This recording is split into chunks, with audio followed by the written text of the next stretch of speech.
Today I'm going to teach you how you can save up to 50% more time in the gym. And we're going to utilize supersets. You may have heard what supersets are, you may have heard the term, or you may have tried to do some supersetting before. But I'm going to kind of break down some science, some practical elements, and how you can actually apply it. Now, you don't necessarily want to just make your training supersets all the time. You can, but ideally you don't want to, because you want to maybe take your time, perform better, push the muscle to failure. And with supersets, even though you are saving time and pushing heavy, you might not be able to lift as much weight because of the nature of the training, because it's intense, it's less breaks in that sense, and the muscle might get more fatigued. So the overall load might be lower, but you might get the same stimulus. And we'll go into some science and kind of look into that.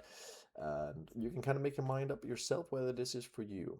So the first thing is we'll look at time efficiency.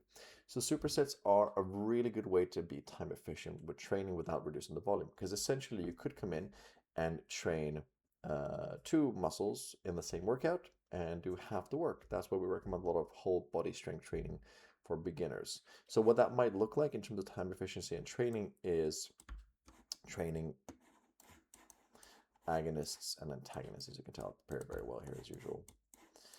So essentially what it means is you could do a push and a pull workout, the opposite muscles. That is one way to do your superset workouts. And you would do a pull down on the lats, pull down, for example, and then you would do a bench press on the chest. So you would do them back to back. So lat pull down, 10 reps, let's say, 15-second break to transition to the chest exercise.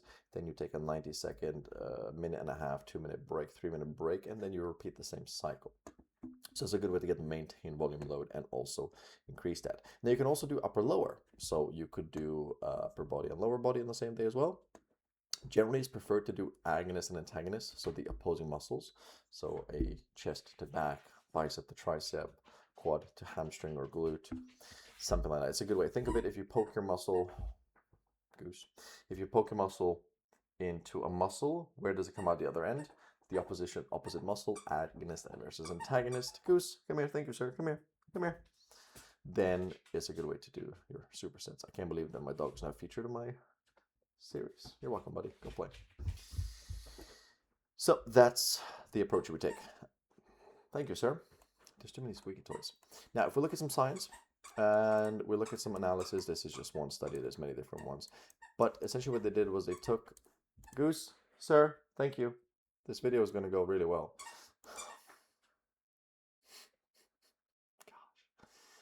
They looked at the study and they compared supersets versus regular training and the metabolic damage and variables. And they found that supersets provided traditional resistance training, that they found they don't compromise volume activation, training volume and muscle activation and recovery. So it can be really good for a lot of people. Again, not for everybody. Not everybody's going to benefit the same way. Not everybody's going to find this training method enjoyable or able to perform the same way. Some of us might get gassed quicker, more tired, more fatigued.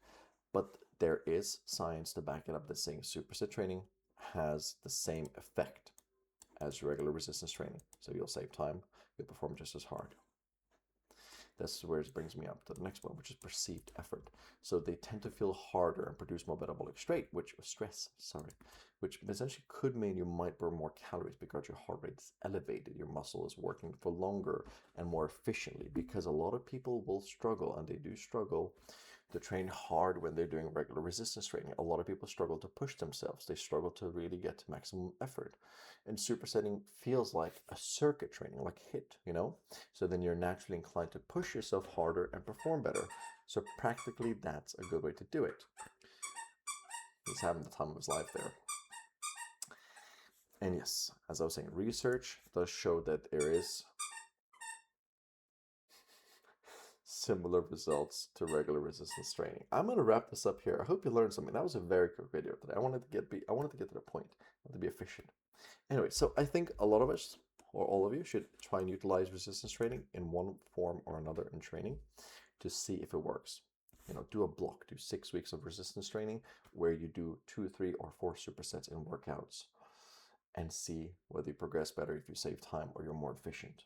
You know, it's also January, it's busy in the gym, so practically sometimes it's hard to do supersets because the machines are being hogged, Or in your case, sometimes in other cases, sorry, it could be that the dumbbells, you do a bench press and dumbbell row, you're saving time because you're on the same spot.